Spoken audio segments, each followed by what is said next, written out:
Papua New Guinea, and England have conceded just 4 points in the tournament. Wins over Tonga, Morocco and Italy. They're not great scalps. Their toughest test is against this side right here. Papua New Guinea, they've played attractive football. They're skippered by number 9, Elias Payo. Stanley Jean did a dummy half duties. A pass from Wesley. Now Seo, watch him run. There's a nice short pass. PNG running downfield with Payo, the captain. He dummies to Seo on the inside. Payo lobs it over the top to Seo. What a try to Papua New Guinea, and finished off by Robert Seo. What about the pace of the skipper? Thick set. Elias Payo sets up the try. Great try, that one. And again, we stress in these conditions. Amazing football to keep the ball alive. The support play from PNG, first class once again. And Robert Seo, the man we were talking about, comes up with the first of this semi-final. Payo, the little dummy, had committed 2 defenders. Both Radlinsky and Smythe were forced to go to the Papua New Guinea captain. And Robert Seo, always thinking, brings the ball around under the post. Magnificent ball back inside, and Seo had done a good job to stay alive. He'd thrown an earlier pass. A great start for the PNG team. And this try here sets up what should be a pretty easy conversion attempt, and it is. And Robert Seo, the man on screen there, 3 tries for the tournament. And Papua New Guinea, 7 tries all up now into their 4th match. There's a good shot of the mud, the slush that the players have to contend with. You can only imagine what it was like on the first day, where we had basically 36 continuous hours of rain, as Wesley straightens up. Great ball. Papua New Guinea playing some sparkling football now. Over halfway they go. Payo's off again. Look at him run. Papua New Guinea are playing sensational football, and there's the big somersault to finish. Well, he's not the prettiest bloke to look at, but boy, he can play some football. Elias Payo and D-line. The ball now with Horton. Horton offloaded that time to Flynn. Flynn on the outside. Wood charges for the line, steps back inside. He's a big, big winger, this bloke, Martin Wood, from the Keighley club in England. And the English side get their first points right on the stroke of half-time. And that's exactly what was needed as we go into the break in this semi-final. 10 points to 0. Probably would have been too big a gap for them to close up in the second half. And right on the stroke of half-time, some good work on the left-hand side. Good ball from Flynn. He attracted 2 defenders. Wood, the left foot step.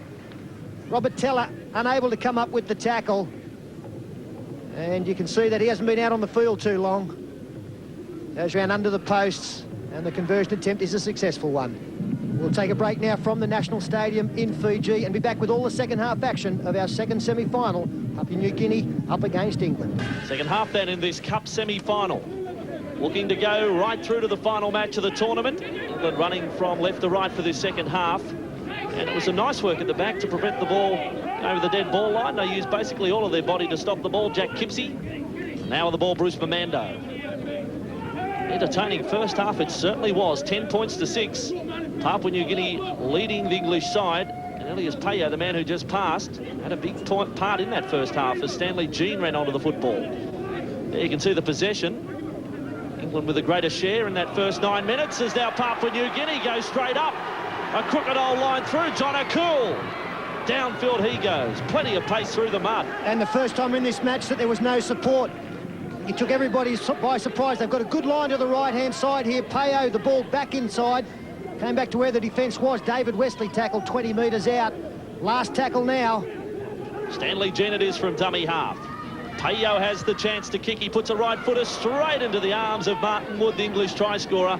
And he's able to step his way upfield another 5 or 6 metres. I think Elias Payo had about 6 or 7 different things going through his mind when he kicked that. In the end, an awful kick straight into the hands of Martin Wood. Second tackle now for the Englishmen. They work the ball up towards the 40-metre line and over. And that's a pretty good charge, although it was one out. That was the break made by O'Cool. And a good cover defending tackle there. It's like Tony Smith was the man. The next score in this match, so crucial. As Farrell threw a pass which was put down. Tony Smith, I think, was the player it was. So Papua New Guinea will have with the Kumals up by 4 points. Radlinsky back to the left, trying to catch the Papua New Guinea defence short. Farrell, big man, stands wide, able to offload round the corner. England straight for the line, a dummy and a try, and able to improve the position as well. I think it's Adrian Flynn scoring for England. And we're all locked up at 10 points all.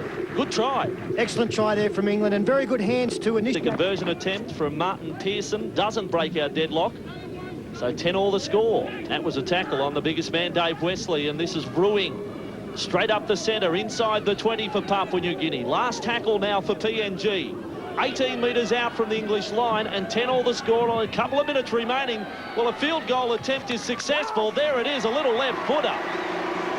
Well, Papua New Guinea, field goals allowed under international rules and Nines football, and it's 11 points to 10. And I tell you what, to kick a field goal on this playing surface is a damn good effort. It is the most unexpected event that could happen here. We've seen over the last couple of days some awful attempts at field goals or conversion attempts. That has taken everybody by surprise, but what it has done is given England one last bite at the cherry. Rob Smythe heading across, looking for some support, gets outside the clutches of David Wesley, back to his feet. They've really got a chance here, England. They've got 5 left up their sleeve, 20 metres to go. And attacking a disjointed defensive line on that occasion. Blindside play. Away goes Pearson, able to slip the pass around the corner to Martin Wood. Well, there might just be enough time for a restart of play, but for the moment, it is England in front, 14 points to 11, and believe me, there'll be in no hurry. Attempt. There's the left footer from Farrell across the face of goal. He had enough power. So according to the local timepiece, there's no seconds left. Payo from halfway. They go to the left side of the field. Brewing away. They need something special, Papua New Guinea. The goose step, 2 of them from Kalpa. Well, they've got the big line to the right-hand side. They'll look to keep the ball alive at all costs. This will be a very exciting finish. Payo across to Sio. Sio then caught and passed away to Mamando. Dropped the ball behind him for Sio to pick up. Now there's 2 steps, 3 steps, past 3 players. Back for Payo. Payo straightens things up, links up there with Teller. Papua New Guinea over the top, just 10 metres out from the line. Then the pass comes back, they'll score. What a try to David Wesley. Papua New Guinea have won this match and are through to the final. What a performance. Yeah, the crowd are ecstatic, the players are ecstatic. And a fitting finish to what's been a very exciting semi-final. The big man gets across. David Wesley after some... What about this? Robert Sio steps on the same blade of grass 3 times, but he keeps play alive. Elias Payo looked as though he'd gone back the wrong way. There was support on the far side. And eventually Mamando, a beautiful offload to one of his forward teammates. And David Wesley gets the try that takes him through to the final of the World Nines. Only just got the ball down. The reaction from the Papua New Guinea players is something special. Jubilation from the entire squad and from the crowd. So Papua New Guinea 15, they've defeated England 14 and through to the final.